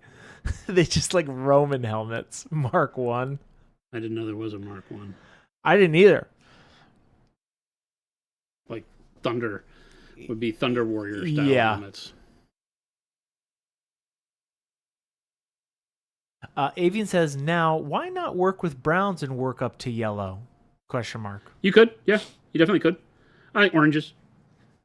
You like oranges make for your dirty yellow feel a little bit better for me, but brown can do the same thing. You know, if you wanted to use like warm browns and things like that, even the umbers work really well. So it's all preference. Orange is just another form of brown. It's just going to be warmer. Are these purity seals? No, this is like some. Oh, this is just leather, a tassel-y thing. Leather strappy things. I'm just putting some texture on them. Ooh. I'm alternating back and forth between dark flesh and warm brown for my colors here. Yeah. So I can keep kind of a reddish leather base before I put brown over the top. Transparent brown? I don't know. Or I just pulled like out a glaze the of warm brown brown? gray wash Oh, brown gray wash. Okay. to try that first and see where that gets us, and then we can do transparent brown over the top of that or something if we want. Yeah. Don't you know? Don't you know? Don't you know? Derpstick, going back to your question, giveaway. This Friday, we're having our Christmas in July special, gang. So We are. be ready. It is true. We will not be streaming tomorrow. We have an all-company meeting. And Santa's workshop will be hard at work. It's our into the late evening. quarterly staff, all hands on deck meeting, State of the Union address. We have some fun. We got some fun planned barbecue ice cream. Nice. Jen's got like an ice cream truck Ooh. coming. I don't know if I'm supposed to tell anybody that, but that's the thing. I won't spread the word. Yeah, so Jen's got ice cream for us and games and just more reasons to be bummed that you don't work at Mommy and Hobbies. I don't think there are. Panic Bomb's asking, does 30K have any purity seals? I don't know. No, the word bearers do. Oaths of Moment, they called them. Chris, if you go Demons, the world's your oyster, as they're not well known, so kit bash or proxy to your heart's content. That's the idea. That's what I've been told. A couple of the factions, it may be more than word bearers, but I know word bearers were the big ones, had Oaths of Moment. The word bearers on Oaths of Moment, yeah, Avian says. Cathonia, is that it? I don't remember what their home planet was, but the citizens of their home world, as they marched off to war, they would go down this main avenue of their city to their launch point, and all the citizens would hang out, and people would come out and put their purity hopes seals and things on the armor That's kind of the cool. word bearers as they carried forth the word of their people and stuff, and they called them oaths of moment. So they had them. But no, there were no purity seals because there was no imperial truth yet. All right, now let's do some wash. I'm going to try the brown gray first. Brown gray. See how I like it. It's just a piece of glass, Plutarch. Just straight over It's a glass palette. It's made by some random art company, but it's a piece of glass that's got a gray laminate on the back so that it gives you a good neutral color. One of the things you need to watch out with your palette is try to stay away from things that are white. It always amazes me how many companies give you white palette paper. And what was that again? Because it like the white will make all of your colors darker. Oh, right? If if you put a color on top of white, the white's always going to be brighter than the color. Or for the colors that it is brighter than. If it's like on a wet palette, once it gets wet, it's not pure white anymore, but it's still brighter. And if you put a dark color on there, or anything that's darker than the background, then that white is going to make it appear darker than it is. Got it. So your brain is going to look over here and make a mix and then go to the model, and it may not perform the way you want to. So what you'll find in the world of art is you'll find people working with grays or beiges, kind of mid-tone tan or something like that, if you're working in earthy tones. Gotcha. It just makes that every color that as you're looking at it here is exactly the way it is on the model. Punisher says, didn't the Luna Wolves take Oaths of Moment in the first books of the Heresy? Maybe. Maybe? Yeah, maybe. I'll have to remind us, but Alex came up with a really dope Color Forge combo for Sons of Horus. It was Raven Black, and then it was one of the Renegade Green, I think. Yeah, Renegade Green. Oh, dude, it looks dope. Y'all need a good Zenithal spray combo. Raven Black. Also, Raven Black, hidden dope color, by the way. That's a really cool spray paint color.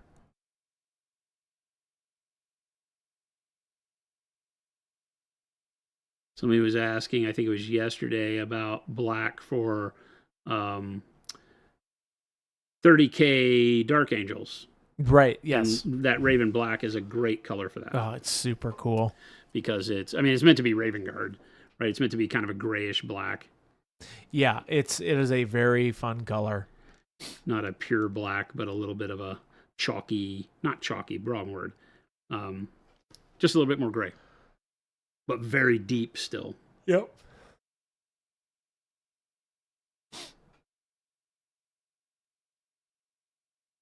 Yeah, I've got to. Brown gray was the right choice. I gotta start thinking about my next project. Everybody's wanting to play Horus Heresy, but I don't know if I'll join the crew. We'll see. We gotta do the kill team thing and see if you like that. Yeah, that one's good. I'm into that. I don't know if I'm gonna play Horus Heresy. We'll see, chat.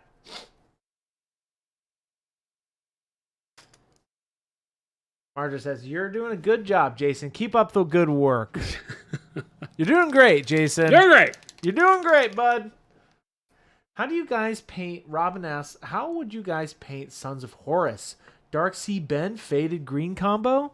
Gosh, that would be dope, too. Good, yeah. Dark Sea Ben would be a great place to start as a shade. Again, Payne's Gray would be fantastic as a starting point.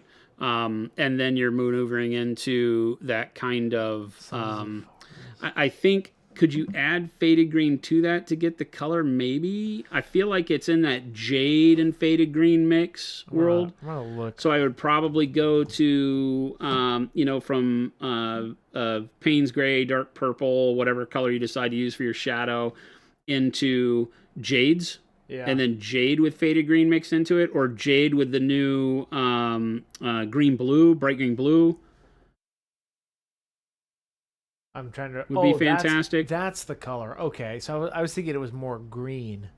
No, but it's okay. It's like a jade. Yeah. Put some dark purple on that gemstone there. I don't know what it wants to be ultimately, but just to get some color on there so it's not red. I like that. And we can play around with what we do there. A lot of times I like to just work around the model. Stuff that I know what it's going to be, like the white cloak I'm not worried about. He's got what look like purity seals on him, which is odd. But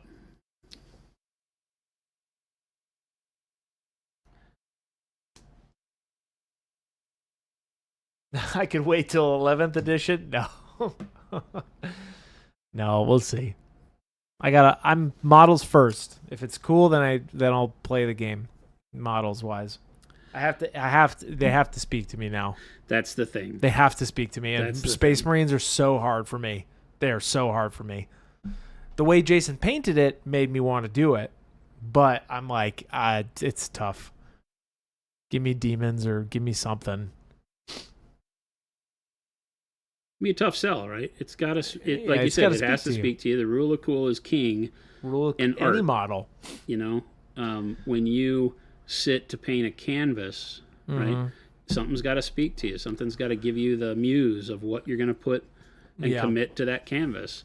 You know, you can't. I mean, some people might just sit there. You get those street artists that do the same space scene with spray cans every Friday night. Yeah. And you have that as an option. But for the rest of the world, you know, it's like it's got to make sense. It's got to be something that speaks to me. And sometimes there's models that I'm like, oh yeah, those would be rad. And then I'll only paint one. Because you're like, well, it's kind of done. We joke about it because a lot of times around here, people be like, oh, do you play such and such? And I'll be like, nope. Never heard of it. Well, that's where that model's from. Never heard of her. Model. I'm like, well, that model's rad. You know, I really like that model. It's great.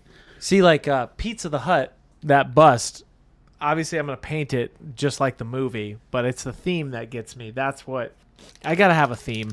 There's got to be a theme. And the theme is my childhood. Your childhood? Yeah. I think I was telling you that story. I get it. I see what you're saying. Yeah. That was like the first... first... the Earthworm Jim thing is. That was the first racy movie, like, that I ever saw, right? Like the first language movie when I was young. Like, Earthworm Jim? No. Spaceballs. Yeah, no. I got Earthworm Jim? That cartoon was funny.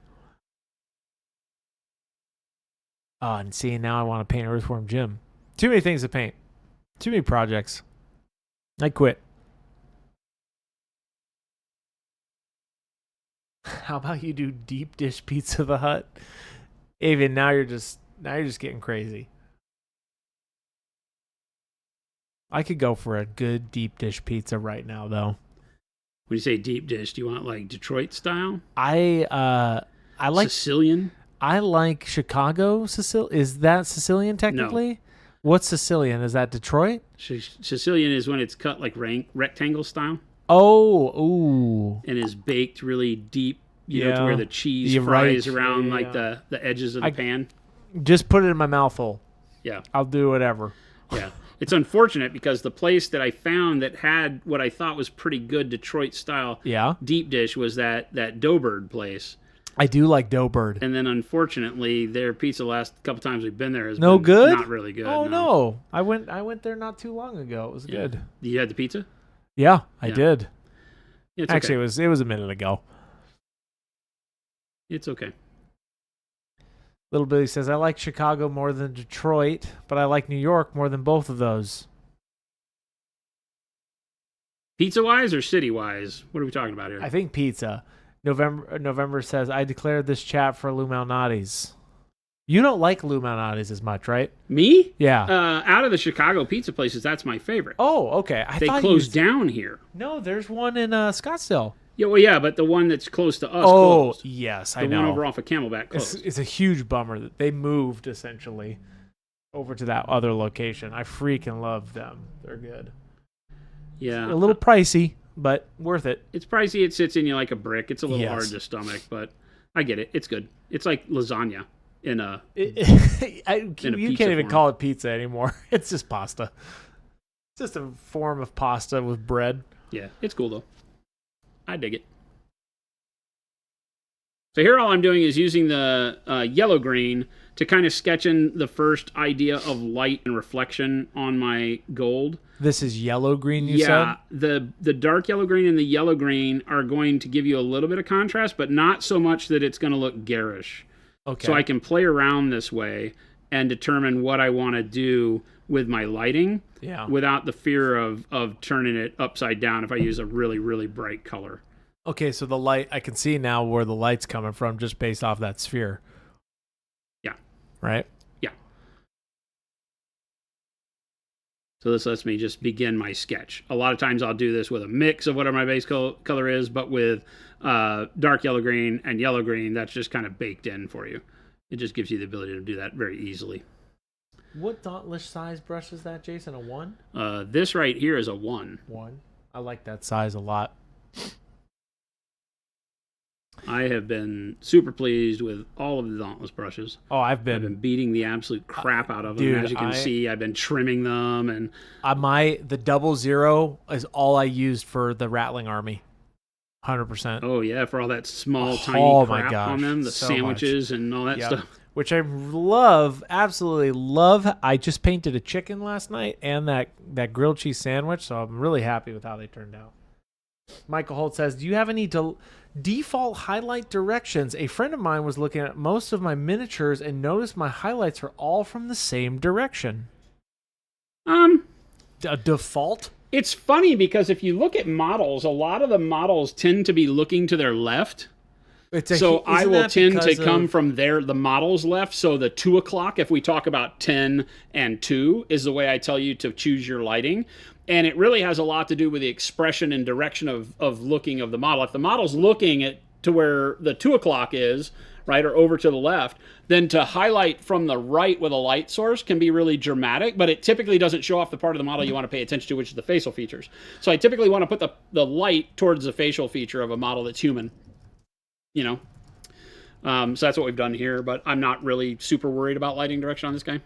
My Blood Angels, because I'm, painting for an army, I typically am not worried about directional lighting because it can look kind of funky when you put a lot of models together if you go too overboard. It's kind of funny, but you have to pick a lighting direction for your non-metallics.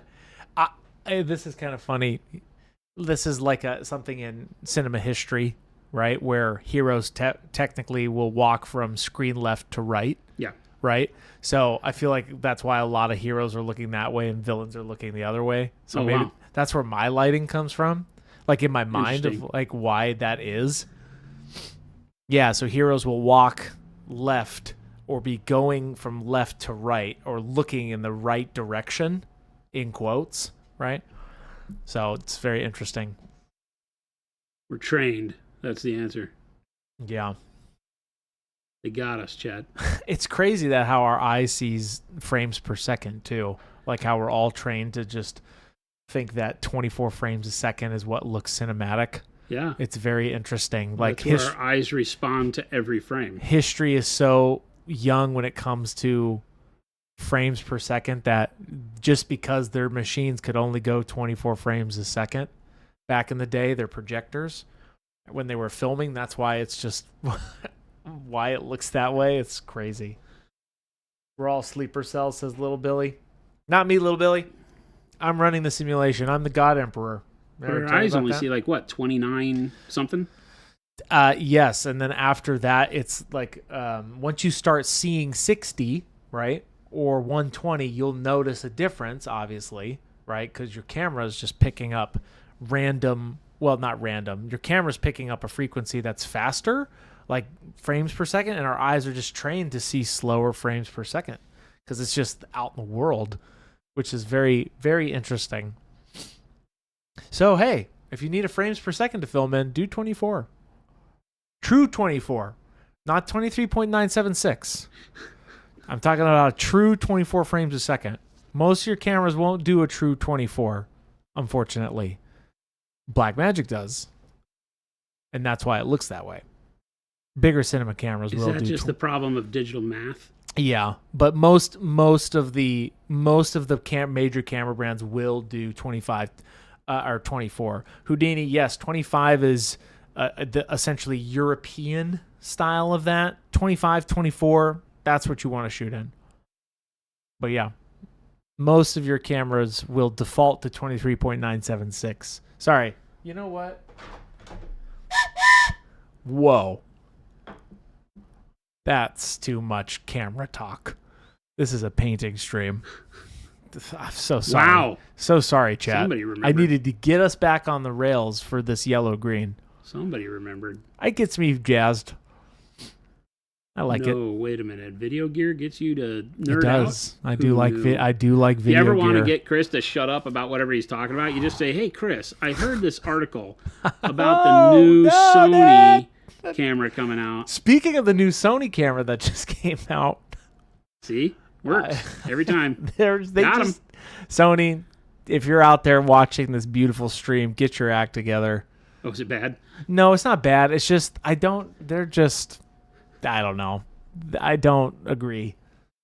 Do what Blackmagic does. Update.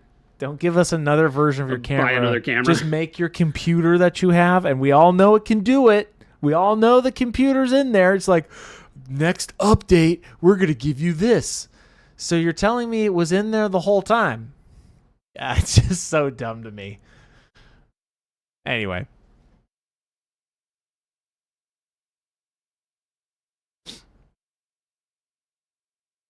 Why do soap operas look like soap operas? T. Schmidt can't answer that.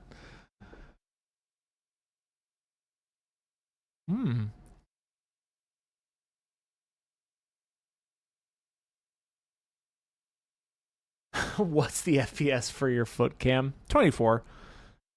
He wants it to seem as realistic as possible with his AI-generated feet. Chris has no feet. Sync says, what's the base color used for non-metallic gold, and is there a reason for that specific color choice? Going back to the non-metallic gold discussion. I mean, in general, or for what I'm doing here? I think for what you're doing here. For what I'm doing here, it's dark yellow green, and then I'm going over it with yellow green now. Right? And the reason for that is that I like the look of gold when it is not fake warm. I have always associated the orange gold with brass and like plated gold, right? Like cheap gold jewelry is that kind of over the top yellow. It's almost like they're trying to, convince you it's gold by making it brighter than it really would be. Especially on military style figures like Space Marines, the gold would be fairly worn. If you're oiling it and rubbing it with rags and polishing it all the time, it's going to inherit a lot of that coloring. So it's going to be either more green or brown, things like that, right? Gold tarnishes to black. So the green isn't meant to be any type of verdigris or anything like that. It's just meant to give it a different background, cool off the color a little bit, because yellow is a very warm color. So it cools off the yellow, gives me the ability to have the gold feel a little bit more realistic to me in the end. This is where we're going. So if you want to pop in close on that. This guy's so chunky, right? I said right. I popped in too close. There we go. So you wind up with a color that's like this, that feels more like an old gold, plate at grandma's house, is the idea of how I want it to look. As opposed to the orangish, more hero gold, you called it. And I actually like that, although I don't like the thinking that only the good guys have orange gold, you bastards. Why don't you like that? It's horrible. Why? I think because it makes it feel like you're trying to tell me that all the models I paint are the bad guys. That's it. You're dead. Dead to me. We found out something about Jason today. I'm painting Blood Angels. They are definitely a good guy. Sanguinius, good guy. Are they a good guy? Sanguinius, the goodest of the good boys. Is he, though? 100%. Is he for real? Are you Josh? 100%. I have zero idea 100%. about the story. 100%. Lumberjack says, when I want to see what gold looks like, I just pull out my grill. Spitfire says, he is the absolute good guy. Black Adam has hero gold as a villain. Maybe. I don't know. I kind of agree with the gold theory, though. In my mind, it makes sense. I don't know why. In his I want to stir up trouble, it makes sense. That's what he's doing. I'm not stirring up trouble. 100% legitimately makes sense to me. Here he's going to mention Hollywood. Hollywood. When I was in Hollywood. That's not Hollywood, at all. All the gold False. was very shiny for the good guys. Okay, why do I sound like that? Gooder than Vulcan? Question mark, says T. Schmidt. I don't know who Vulcan is. Yeah, I would say yes. I think that Vulcan questioned a lot more of his faith in his father. He did it. Vulcan is was one of doing because he was told to do. Yeah. Okay. Right? He was doing because he was told to do. I think Sanguinius did because he believes. Oh, so and because of the love of his father, but he got a different love from the emperor than the others, right? The emperor was not fair. So Spitfire, going back to what you just said, Horus was also a really good guy until he wasn't. Now, here's the major flaw. The whole series is called Horus Heresy. Kind of gives it up. So when I was originally, it was like, oh, he's the bad guy. But then people were like, well, he was kind of the good guy at first. No, he's a bad guy. And then I'm like, well, it's Don't listen to him. It's in the title of the whole thing. So they kind of gave it away at the beginning, right? It's at some point, the Horus will commit the heresy.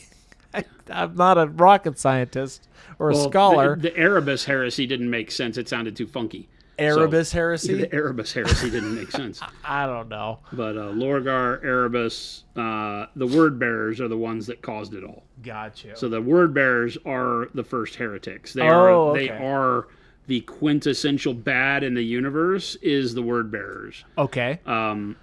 And why are they the quintessential? Well, I've gone cross-eyed. They worshipped the emperor. Okay, who's in good? a way that the emperor did not. The emperor was on a crusade to end all religion. He wanted because he knew the reality of the universe and the warp, and that the gods that were there were not to be worshipped. And so he wanted people to stop worshiping gods of any type, including himself. He didn't want anybody to worship himself. And so when the word bearers worshipped him, he in front of the word bearers and the Ultramarines were on planet together after a liberation.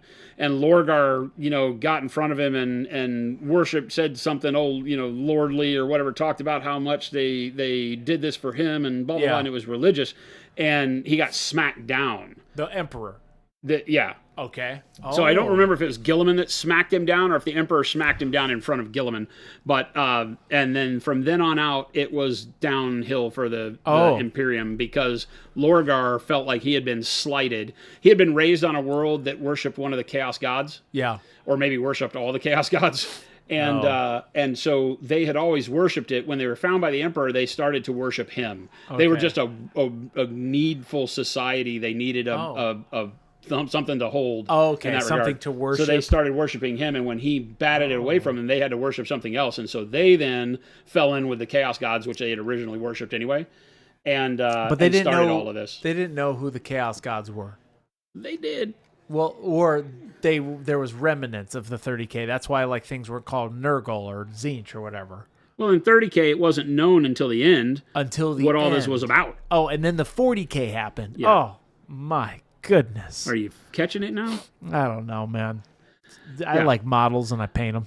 The Horus Heresy is where all this came from. Was the Dark Age of technology. What happened in the 20K? What happens in 20K? The Unification Wars. Dang. Where the Emperor unified all of the tribes of Earth, because Earth had been basically nuclear holocaust. Oh. And the Dark Ages of technology and these tribal warlords fighting it out for technology and scraps. And the Emperor rose from all the warlords. He was a warlord on Earth. He rose from all the warlords and beat them all and unified the planet. Yeah. And became the Emperor of mankind. Dang. There's so much lore out there, chat. It's a tremendous world when you get into it. The stuff they've done is pretty amazing. Hard to follow sometimes, but sure. There you go. The Mo you know. We know Mo. We know Mo. And speaking of Mo, welcome everybody. We are just about to wrap up. Look, I'm getting some shine to my gold. It's still green. I love gold. It's still green, but you get the drift. I like models and like to paint. That's right, Rattlecan. That was my quote. Yes, quote me. I like models and like to paint. I don't care. I do like this. I do like the Nurgle story. I think that's fun. I like that. That's horrible. I do like it though. It's funny to me, right? They're just so happy to meet you, and they have the plague. Well, Nurgle's its own. They do a very good job of navigating you through that whole, how the devil got you into the contract Yeah. is what the Horus Heresy is about. Oh, I see. The promises. Oh, yeah. The promises of power.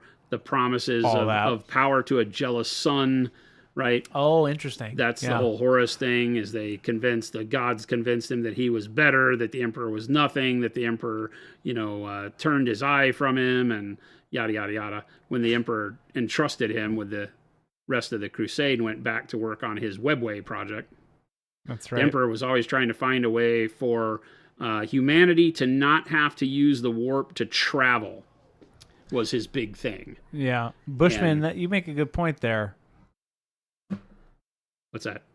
Bushman says, I'll be honest, the lore brought me into the hobby, and I ended up liking the painting aspect of the hobby a lot. Yeah, awesome. It's interesting. I think it happens for everybody different, right? Like, the games brought me into it 100%. I loved board games as a kid. I loved Risk. I loved playing Risk and Stratego as a kid. Yeah. And I just wanted those very well. I just wanted to play games at a high fun level, and I like, obviously, fantasy, so I'm like, well, I could do this thing. I'm not a good painter, but I like those games, and look where we're at now. That's awesome.